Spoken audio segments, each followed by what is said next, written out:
program are those of the host or guest and should not be interpreted as statement of fact. Independent fact-checking and corrections are encouraged.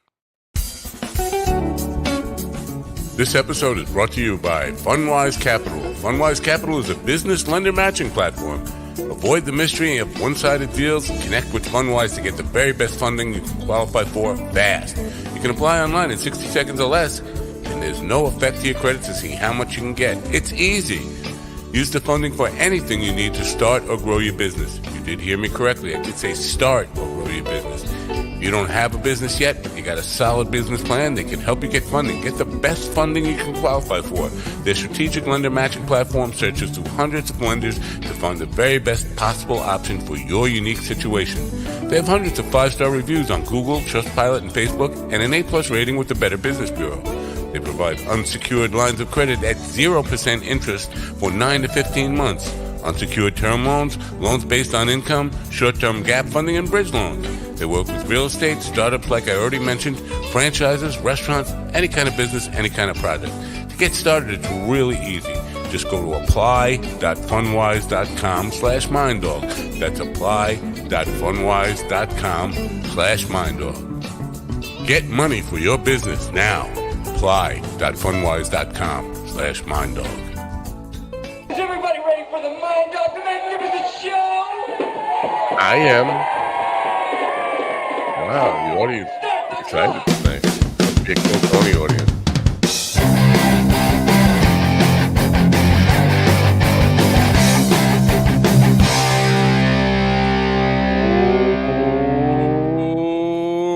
And welcome, my friends, to yet another episode of the Mind Dog TV podcast. You know, I hate saying that word. It's great to have you here, as always. Interesting day. Great show this morning. Momo, Michelle Laredo, fabulous guest on the morning show. Check that out if you have the time. It is a really, really cool and fun interview, and also informative. In a couple of weeks, my friends Rich Walker and Peter Bales, who run Stand Up University, will be starting another session. I don't know if they call it semester or how they deal with Stand Up University, but I'm going to be documenting that. I'm going to be going through the whole thing with the students and kind of doing a behind the scenes and a kind of highlighting it for content on the morning show. And why am I telling you this? Well, we've talked a lot about the value or perceived value of comedy classes, and there's a lot of negativity about them.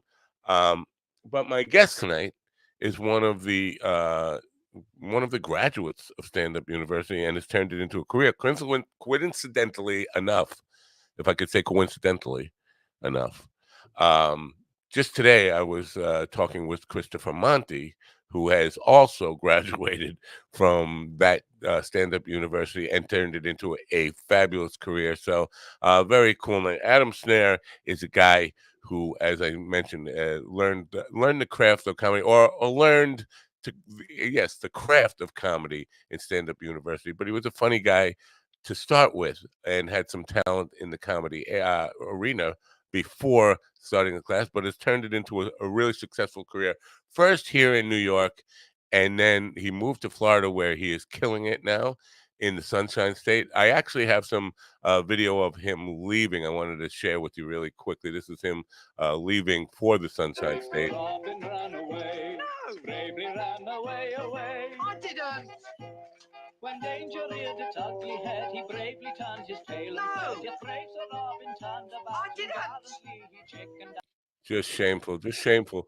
This is what happens. They learn the craft of comedy here on Long Island. They get where so many great comedians have gotten their start, and then they take it elsewhere to places where it's a little more affordable to live. And actually, they get summer now when we are still in the throes of winter. Adam Snare is here. Welcome, Adam. How you doing, Matt?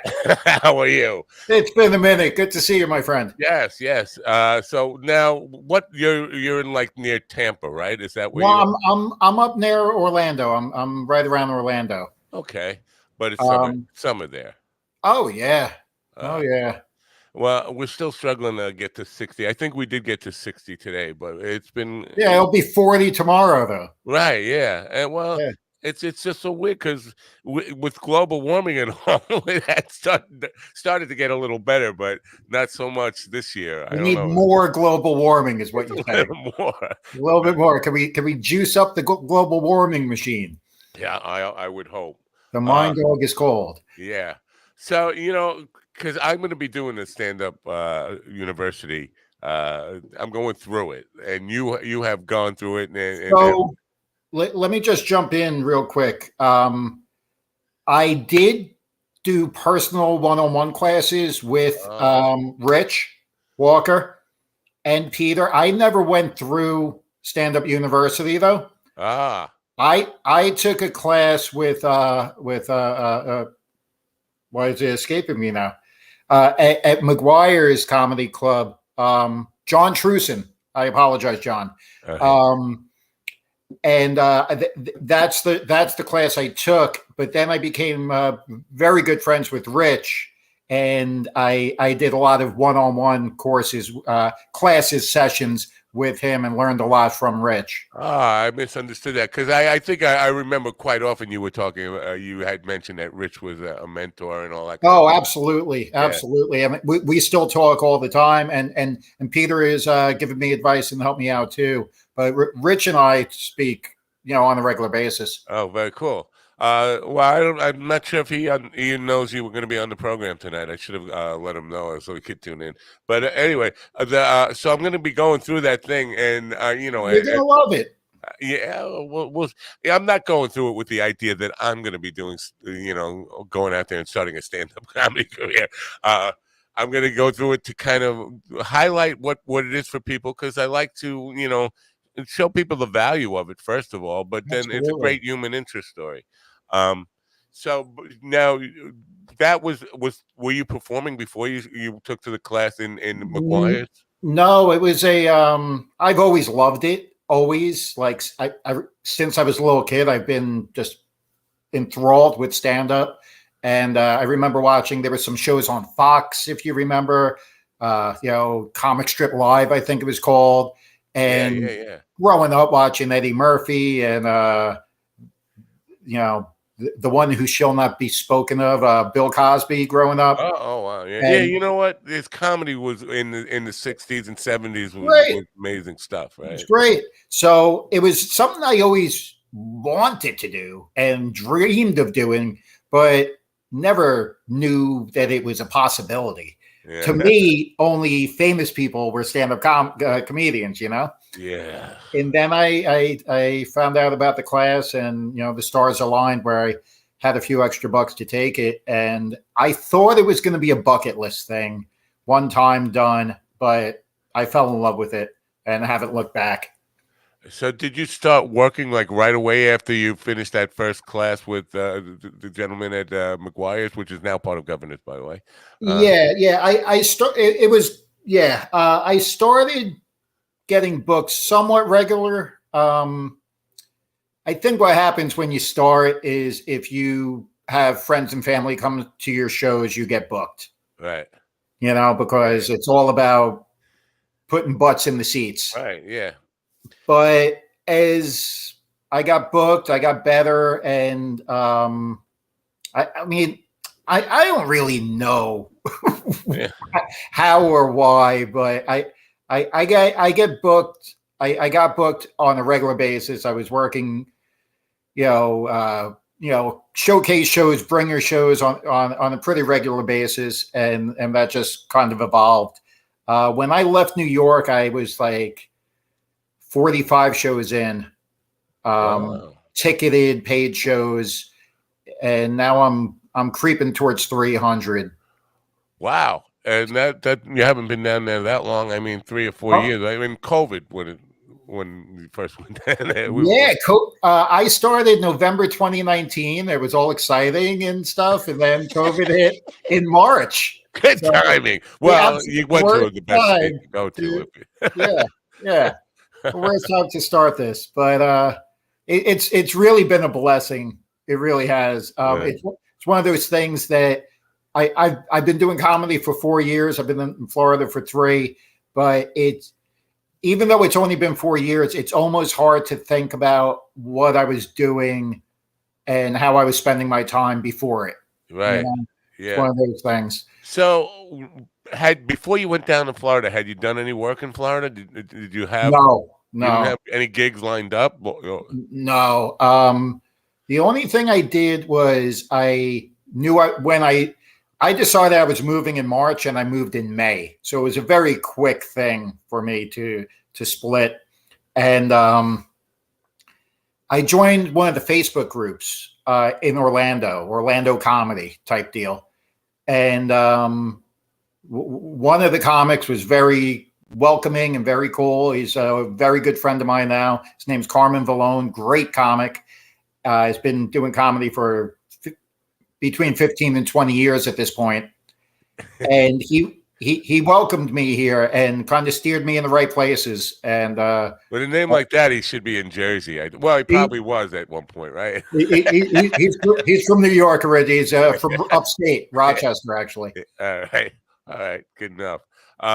But you know what? That's an unusual story, because most people who leave New York or have something that they're going. Now, when you said I found out, I'm assuming, and I think you told me this once before, it's more than an assumption, that it was a job change, that your job moved down there, right? Or something like that.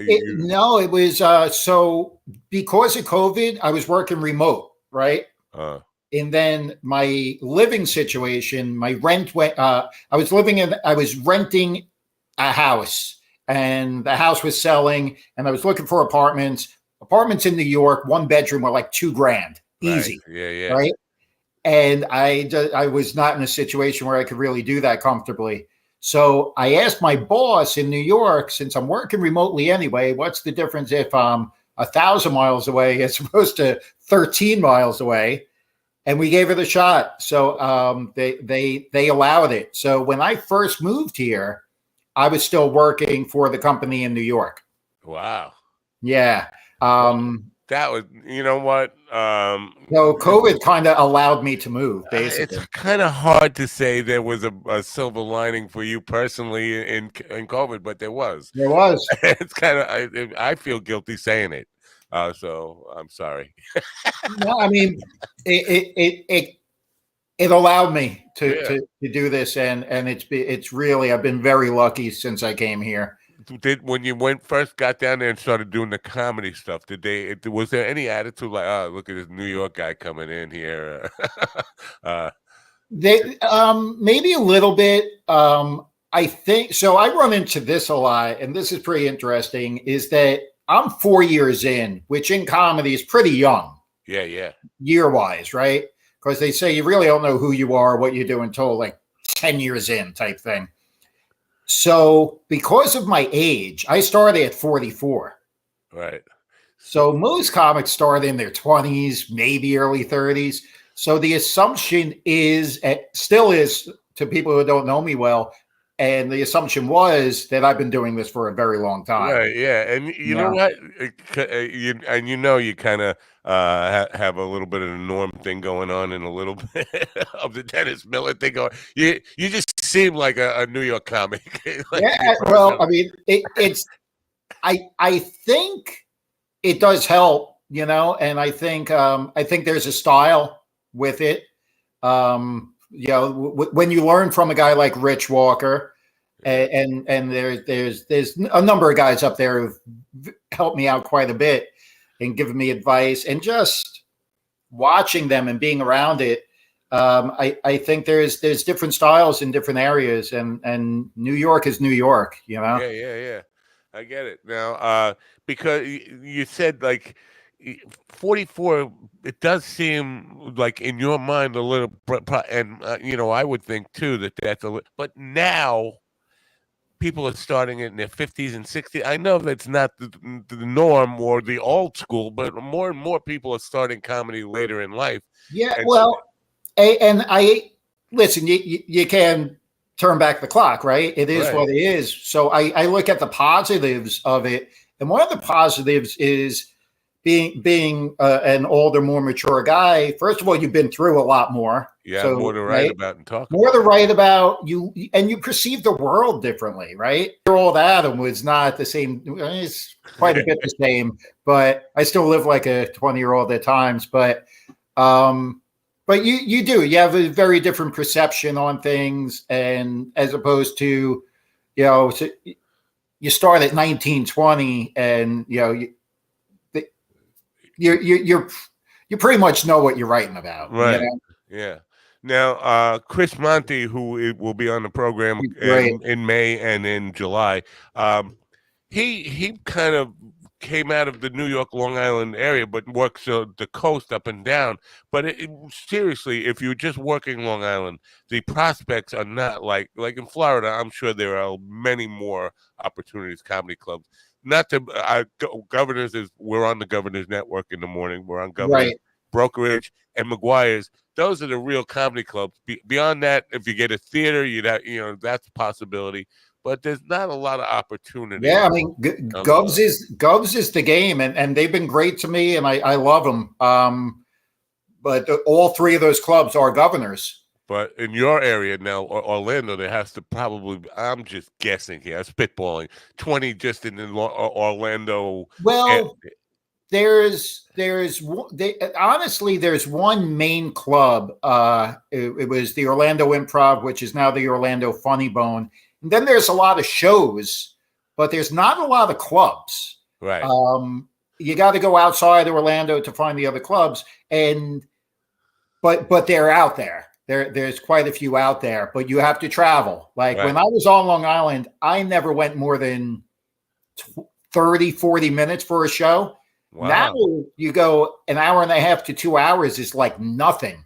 Well, you must have been in the prime spot of Long Island, because for me to get to Brokerage, I know it's and Levittown too. It's an hour for me. Where are you?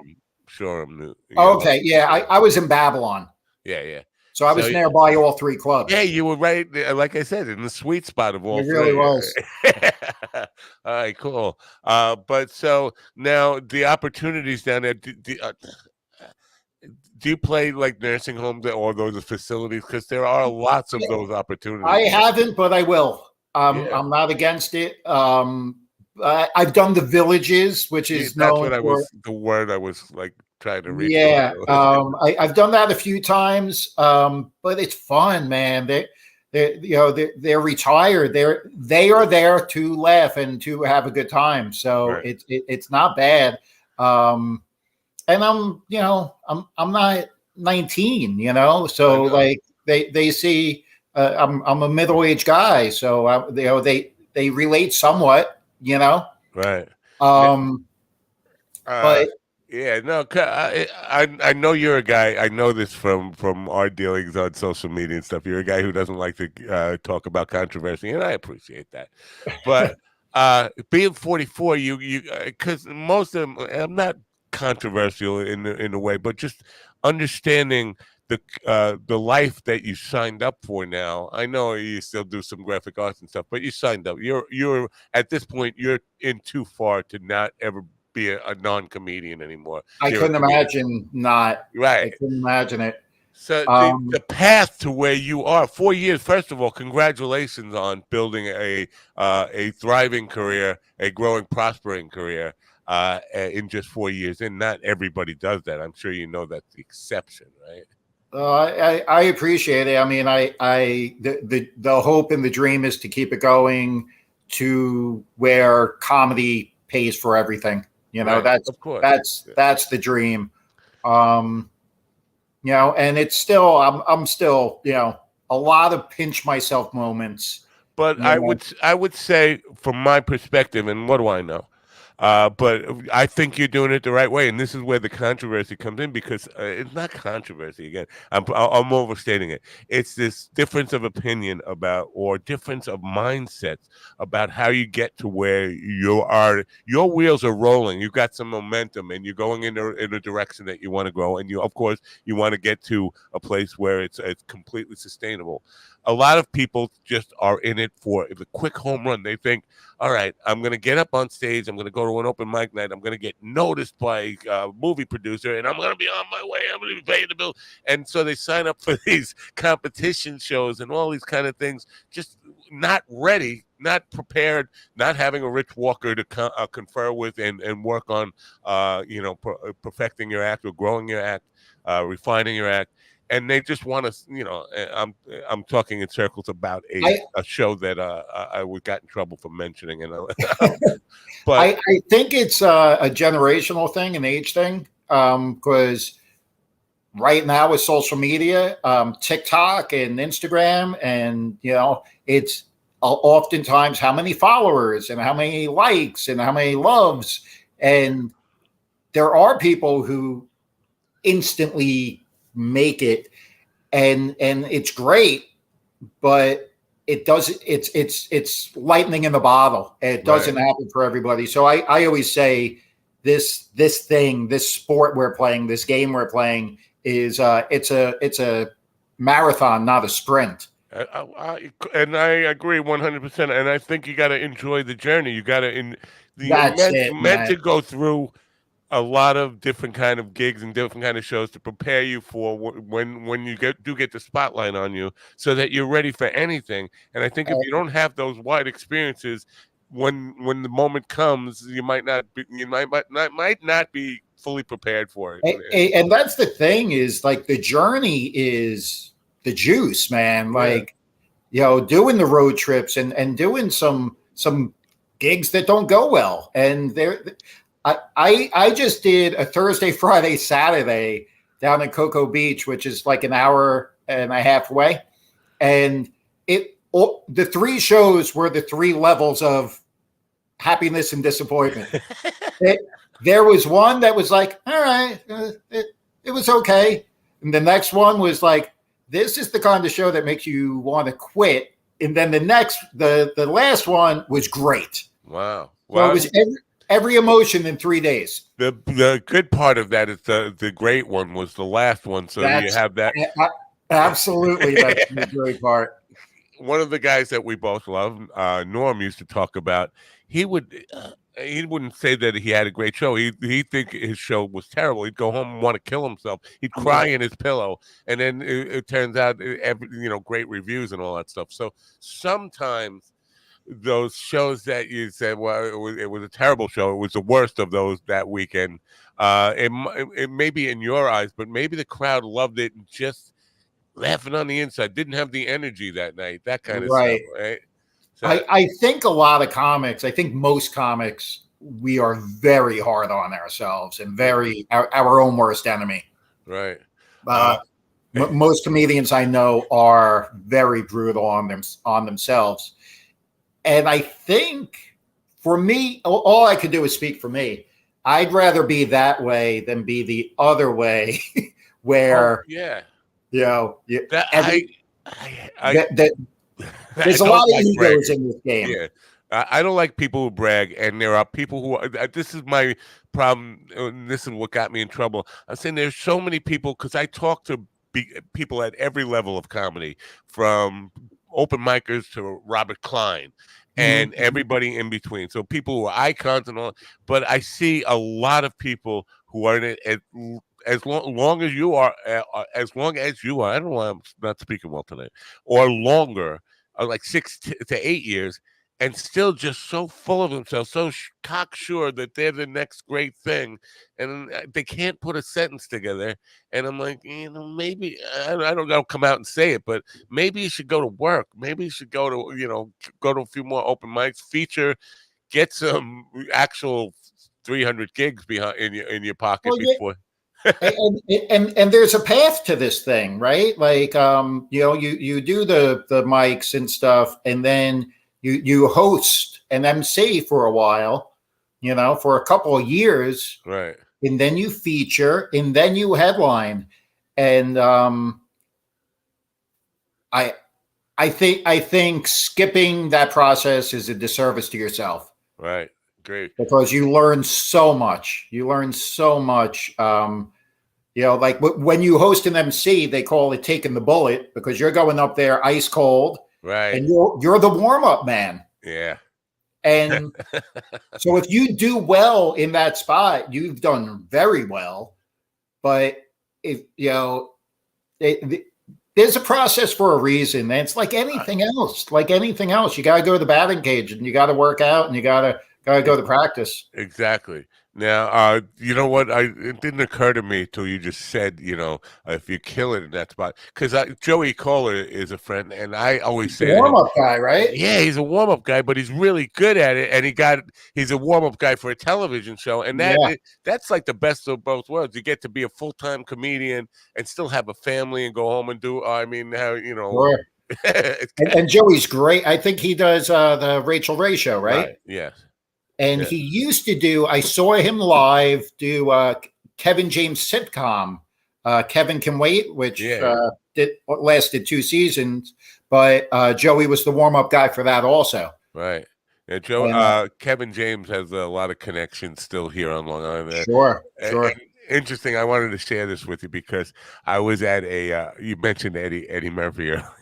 I was at a gig recently, a music gig, and before we get started, we were over at the bar getting a drink, and there was an older gentleman there, and he recognized me from doing the morning show. He said, "You got comedians on there all the time, and see Jackie Martling. I know Jackie Martling well." And it's like, okay, and I'm not a people person, but my lead singer is, and he was chatting up the guy, and then the guy started talking about he started comedy on Long Island at Richard M. Dixon's White House, and he said he went into this whole story that I had heard at least a dozen comics tell me before about how they gave Eddie Murphy his first start, first idea, but they couldn't. All 12 of them couldn't. That's the point I'm making. This guy was telling this story about that 12 other comedians from Long Island also took credit for giving Eddie Murphy his first gig. It's just like, and walking away, Mikey, we think he said, "Wow, that's some story. You got to get that guy on." I was like, Mikey, I've heard that story from just about every comedian his age. Right. Right. Yeah. Everybody found him. Yeah. Yeah. Do you have any desire to go to Austin and check out the scene?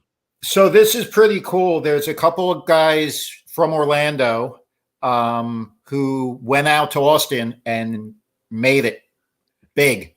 They got on the Kill Tony show, right? And Tony fell in love with them. And one is and I've worked with, actually one of them I'm working with this weekend. His name's David Jolly.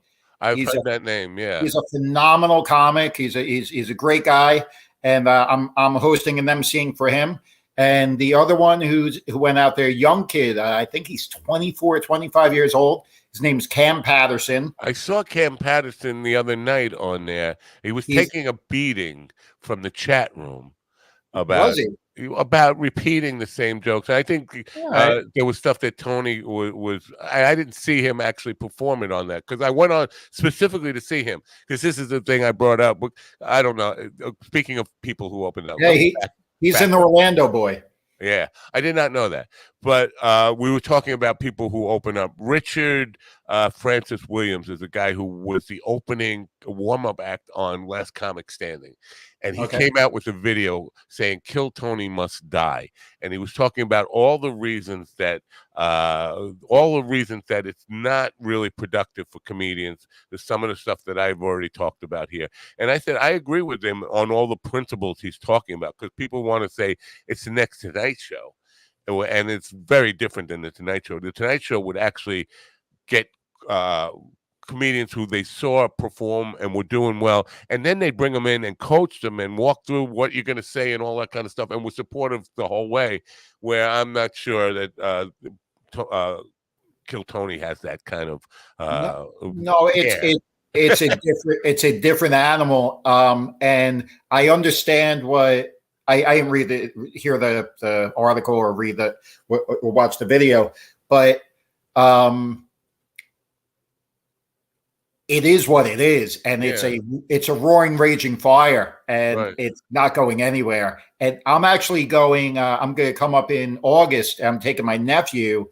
They're doing Kill Tony at Madison Square Garden for 2 nights. Whoa! Now that's interesting. So what it is it's undeniable, and I understand people saying that it's not because it's not the Tonight Show. It's a different animal.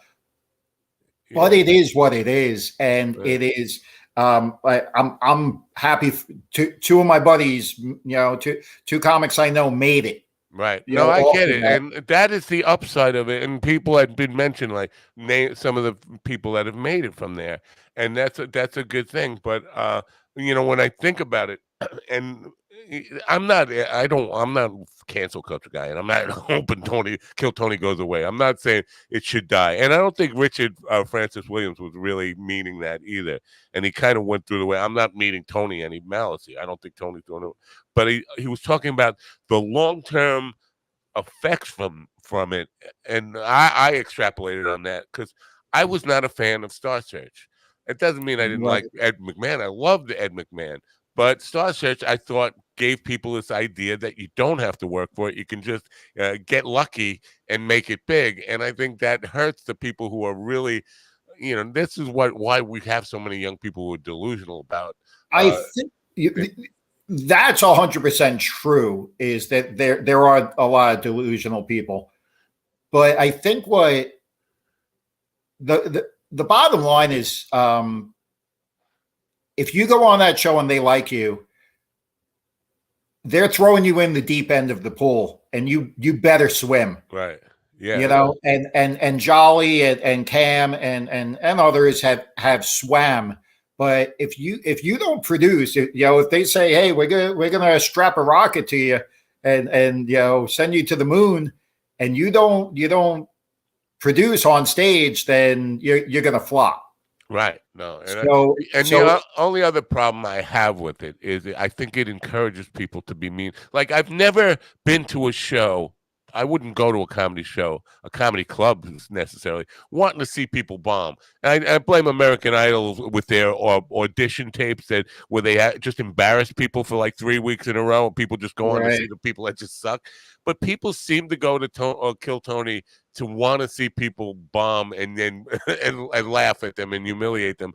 And again, I think it's a generation. I think it's the time we're in. Like, if you go on social media and go in any comment section on anything, it's mostly negative. A lot of people are assholes out there, right? Oh, yeah, absolutely.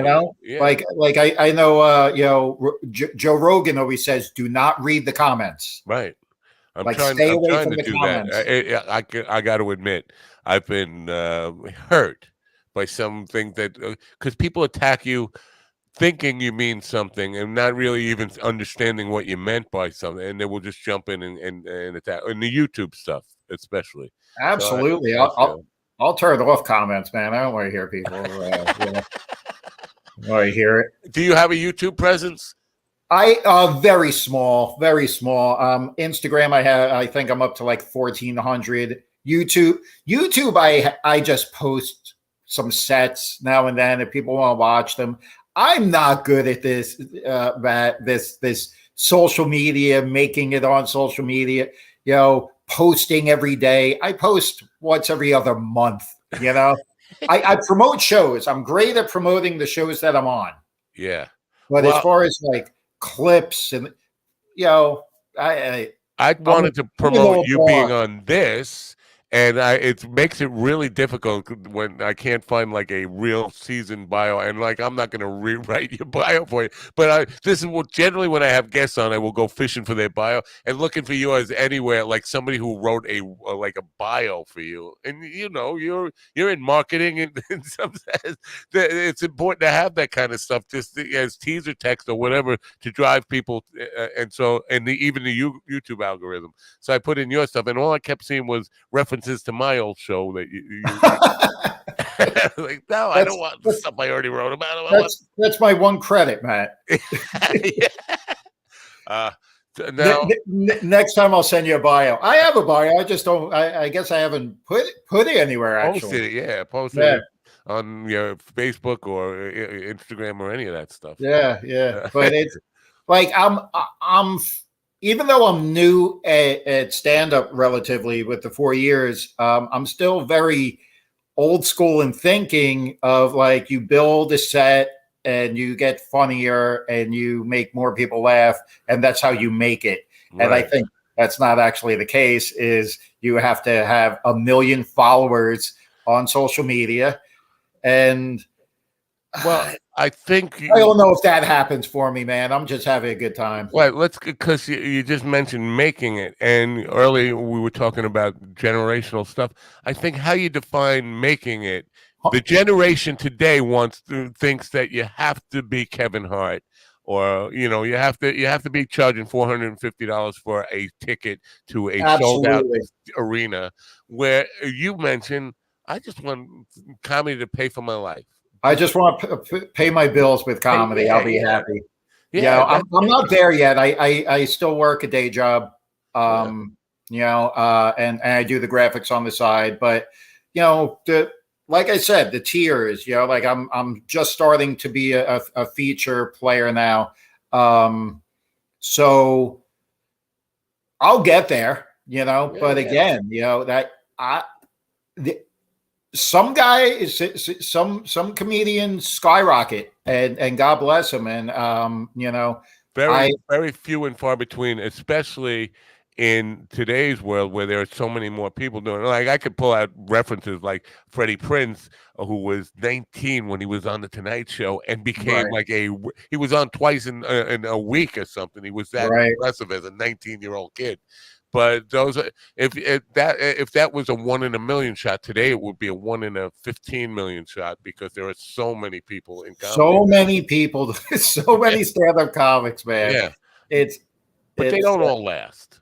No. And you had asked about going out to Austin, and no current plans. Talk to me in 5 years, maybe. I feel like I have a lot to do here. And Orlando is probably one of the entertainment hubs in North America right now. I mean, and the great thing about here is you got Orlando, you got Tampa, you got Miami, you got Daytona, you got there's all these hubs in Florida, all these different scenes. The Space Coast, which is Cocoa Beach, and Melbourne has a great scene. So there's so many places to go within this state. And I mean, my roadmap would kind of be make it here and be a major player here and be a headliner here, and then expand out of here. Right. I love your attitude about this, and I think you're doing it the right way. And again, what do I know? I'm just saying, maybe because I'm old and old school, but I feel like if you do it that way and you don't put this pressure on yourself to be like the next Norm Macdonald or whatever, super big. Just make it one step at a time. Get to where you're comfortable doing it, and then you move your goal a little further out and do it in little pieces like that. And I go through phases where I'm like, this is just a really fun hobby that gives me a few bucks in my pocket, and then there is the part of me who wants this to be the job. And I mean, there's hobbyists. There's people who just do open mics and stand up because it's fun. It's their bowling night. Right. I'm not that guy, but the whole making it big and being famous, it would be nice, but it's, you wouldn't turn it down.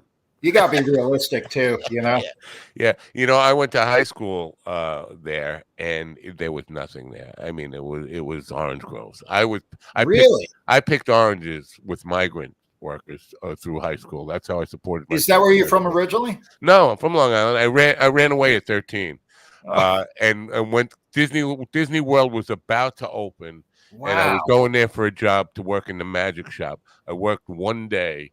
and the FBI came in and said, "You got an underage kid working here. He's a runaway from New York." What? And they fired me because I told the guy I was 18. I looked 18. I should be interviewing you. My God, Matt. Yeah. So, yeah, I'd watch the Mind Dog movie. Are you kidding me? well, yeah, it's not as interesting as that. But here's the part that really makes it interesting. The reason I ran away was I came home from high school and both my mother and father were in jail. Whoa. Yeah. So, yeah, it was an interesting time. But the reason I even brought it up was there wasn't a comedy club. There wasn't, Disney World was just about open. And it was like nothing. It wasn't the big thing. And now Orlando is a really tremendous entertainment hub. It's a great place to live. It really is. There's a joy down here. There's a happiness down here I still feel new, which I like. It's still mostly new to me. It's a good feeling.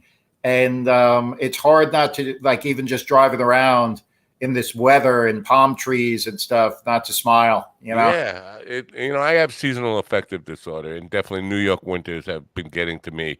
And the older you get, the worse it gets. Exactly. And listen, I was going to end up down here anyway, man. Yeah, sooner or later, yes. Yeah. I think there's a law, right? Right. New Yorkers, once we get to a certain age, well, I passed the age, and I'm still not there. I'm a lawbreaker, I guess. You're a lawbreaker. Let's talk in the few minutes we have left here. Sure. About your comedy writing. Do you sit down and write? Do you sit down and write Rarely. Sit down at a desk? No. My 9 to 5 these days is I'm a personal driver.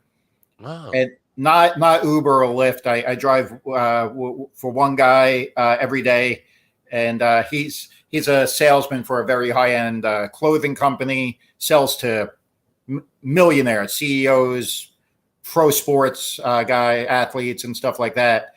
So while he's in his appointment, I'm chilling in the car, and so I have a lot of time there. So I do some writing then, but I got to be honest. It's just stuff pops in my head. And I'm like, that's funny. Like if you made me sit down with a pen and paper and say, write funny things, I don't know if that would happen. This is what I'm struggling with, because I think funny things. I'm not saying I'm a professional comedian by anything. I think funny things, but how to turn it into comedy is not. I think there's a skill set, and you have to know, which is what I'm hoping to learn. Well, that's where Rich and Peter come in, right? But Louis C.K. was talking, another controversial figure, by the way. Let's just keep on bringing him up. Love him. He's on the Mount Rushmore. I don't care where anybody says. I think he's the greatest living comedian. No matter what people feel about him personally, I think he's the greatest living comedian. That's my. I'm not arguing with you. Yeah.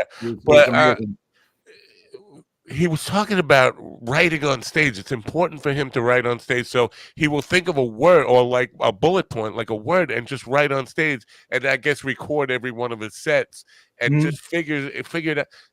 That's more than what you learned in stand-up university. The ability to be able to just write on stage like that. Just take a concept and have the courage, first of all, to know I can make this funny in real time, and then go home and even if it bombs, I have the armor of knowing I'm a comedian and I've bombed enough times. Right. And I think what we see of Louis, his specials, and what's out there is the finished product, right? Right. We don't see him popping into the comedy clubs and winging it, which may not go so well. But sometimes that does happen organically, like you have a bit, you have a joke, and you think of a tag, and then that grows. Yeah, but they're trying to grow living, breathing things, right? What you're mentioning, though, is something and I'm going to use a really poor analogy here. Bruce Lee said, if you're in a terrible situation, you can bite, but don't ever plan on biting because you get your teeth knocked out. And I think that what you're talking about writing on stage, it can happen, but don't plan. If you're planning on it, that takes an extra length of courage and Yeah. And I've admitted this recently to some comedian friends of mine is I'm there's another level and another layer that I need to get to, because there is times where I play it safe, where I'm like, I'm just going to do what works and what I know and not go here or there because I'm terrified of it going wrong. Right. And that's just I think comes with experience and being, you'll hear a lot of comics talk about being fearless up there. Right. And I'm not fearless all the time. There are times where I get sparks of fearlessness, Right. but I'd much rather go up there and do my jokes, that usually I think work, and play it safe. And the magic happens when you don't play it safe, though. It would be great to know if there was a charted course to get to that place where you feel fearlessness all the time. I mean, Yeah. that's got to be a great thing. I But think it's confidence, man. yeah, You know? Jeselnik, I heard Jeselnik tell a joke today where he starts off saying, it was talking about being embarrassed. And he said, it's really hard to embarrass me. I don't think any comedians, if they've been in the game long enough, they get embarrassed. And I was like, that's my problem. I get embarrassed too easy. I get embarrassed for other people. Well, you're a musician, right? Yeah, and I play all the time. And after I've been doing it for about 55 years now, close to 55 years. I'm sure there's times you're just in that zone, right? Most of the time, but there are still times where it's a rough room or whatever, and the more you start to give that any energy, the fact that you're thinking it's a rough room, and it just gets worse and worse, and then those insecurities. Same thing, Matt. It's the same thing. I just said it this past weekend. If you're nervous, the audience, they could smell fear. Right. Yeah. Like they're like dogs. They're like this guy's scared up there. And then if a lot of it is, as much as it is the jokes and the material, a lot of it is confidence. You go up there and you tell them that this is funny, and it's funny. Right. But if you ask them if they think it's funny, then you're not controlling the situation. You're not commanding it. So it's like you said with the music, man. If you overthink it and you get nervous, you're almost writing your own script. Yeah. This is a good segue into where I wanted to kind of wrap this thing up with you. Mm-hmm. And again, coming back to Jeselnik, he does I saw him do it like a reel where he's saying, this is the part of the night where I tell people about the meet and greet after the show. He said, I do meet and greets, but there are two things I want to hear you say. Anthony, that was great. You're a genius. Best comedy show I've ever seen. And then shut the fuck up. And I was like, wow, that takes courage, man, just to cut, because you don't know that the audience isn't going to take that opportunity to be a heckler now. Somebody in the upper deck there yelled out something, and he just looked up. He goes, like I said, shut the fuck up. And That's like, great. Oh my God, I could never get there, even if I wanted to be that person. Something looking up would tell me, no, don't do this, because they could have a knife. They could be waiting at the meet and greet. So why I bring that up is, are you by nature a sociable person, like with the meet and greets? Do you love those? Do you hate those? Or do they come naturally? I enjoy it. It's nice. If they're happy, I'm happy. Sometimes there's people who want to tell you jokes. Right. You know what you should say. You know what you should say. But generally, I'm thankful they're there, because I've done shows with 4 people in the audience. I've done shows with 10 people, so if there's a room of 50, 60, 100, 300, whatever, I'm so thankful that they're there, because Right. this doesn't work without them. Well, I know that, and I'm always grateful to. And I say that's my response because I'm not good with compliments. When people say how much they love the show and why they came, I always say I'm just so happy you're here and thank you for coming because Right. you know what it's all about. And that's not insincere. That's true. But that thing you said about them wanting to tell you jokes, I think every comedian goes through that. The real question is, has there ever been one where oh, that's really good. I got to work on that. I think only from other comics, Yeah. who have punched up stuff, but I'm probably forgetting somebody, and one of my friends is going to be like, "You asshole! I told you this." But Yeah. Well, friends is. I'm just talking like a total strangers after the show no, meet and greet. I got no, to. because generally the ones who do that have had way more than their 2-drink minimum. Right. Yeah. Yeah. Absolutely. Uh, Mitch Hedberg told a story. Or it might have been Artie Lang. Somebody. It was a Norm, friends of Norm, who guy came up. A comic said, "I got a great joke, but here you use this." Oh, it was Hedberg who told it to what's his name now? Marty? Stearns. Oh yeah, Well, I just said his name. Anyway, Artie Lang. Artie Lang, yeah. So he told it to Artie Lang. It's a fat guy joke. Mitch Hedberg said, "I got a great fat guy joke. You got to use this." And then he was at Artie was at dinner with Norm, and Norm stood up and told the joke. He's like, "Where did you hear that?" He said, "Hedberg gave it to me." He said, "He gave that to me." So he was giving the same joke to lots of different comedians, and they were all using it on stage, I guess. But That's great. that's a And skinny Norm's telling the fat guy joke. yeah. Well, Norm is. I was thinking about this the other night because Norm started out skinny as a rail. I mean, he looked like David Byrne, the big guy. His first appearance on Letterman, Sure. he's got this big suit on. He looks like he needs to put a few pillows in there. But by the end, he was kind of chubby and Yeah, it was. Yeah, yeah. A great loss, by the way, Norm Macdonald. absolutely.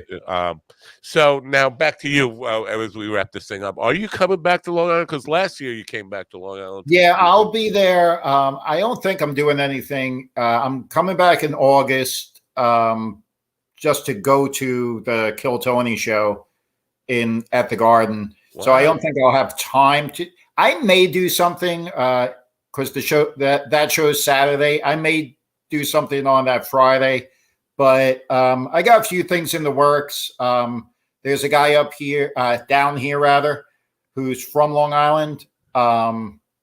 Isn't everybody down there from Long Island? Well, he's one of the best comedians I've worked with, and we're trying to both of us go up there and do some shows this fall, and I'm trying to get there in September also. Wow. So back to back. Yeah, I'll let you know. I don't have anything set, so I don't want to say too much. I'm a little pissed at my guys for not telling me there was a Kill Tony thing in the Garden this summer.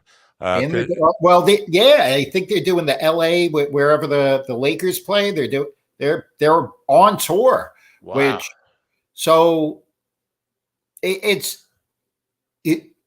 I think it's a case, just to get back to that thing real quick.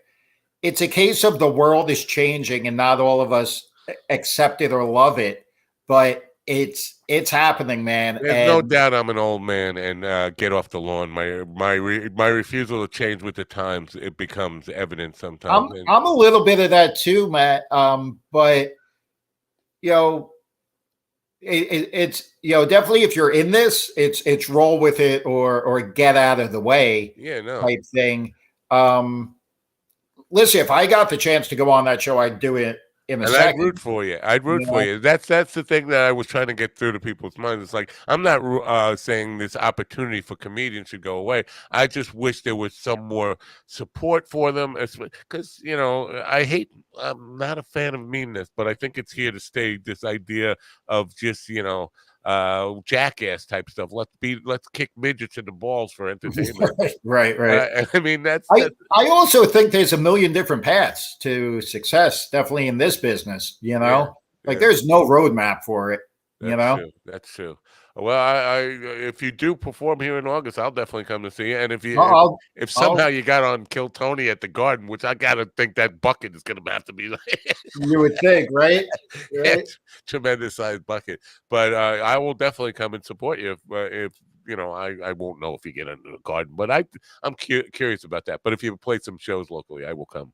That'd be great. I'll Yeah. be in touch for sure, Matt. Yeah, you should come on and we should promote them if you're That'd gonna be do great. That'd be All right. great. Well, I appreciate you being here, man. Thanks for having me, man. It's always a Yeah, pleasure to talk to you. try not to sweat too much, or eat all tropical fruit or whatever you do down there. I know. I gotta get new flip flops. They're wearing out. Rub it in. All right. Well, have a great night and be well, and we'll see you soon. Bye You too, buddy. Bye for now. Good night. Adam Stan, man, good conversation there. You know what? Very admirable that he's got that mindset 4 years in. But again, he was an adult. A lot of people who are starting out, or in their 20s especially, because I saw a guy on Facebook say that he deserved to be paid, headliner money, national headliner money, and he had never done it before. He was still at open mic level.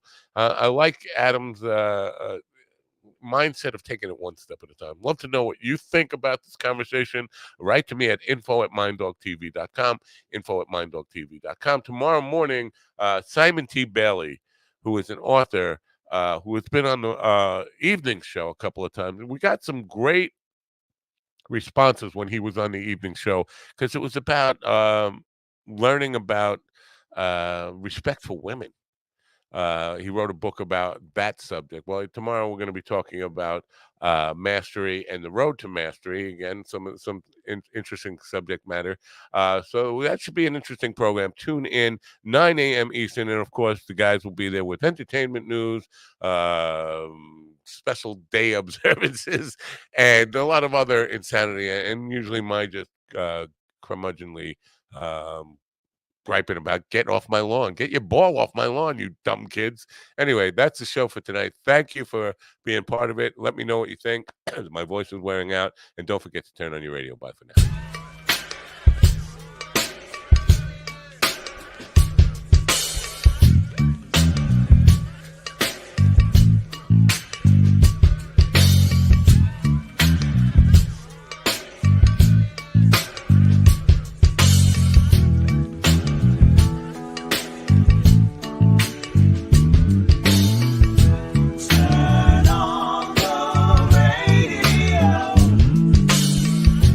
I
to me, listen to me, listen to me now.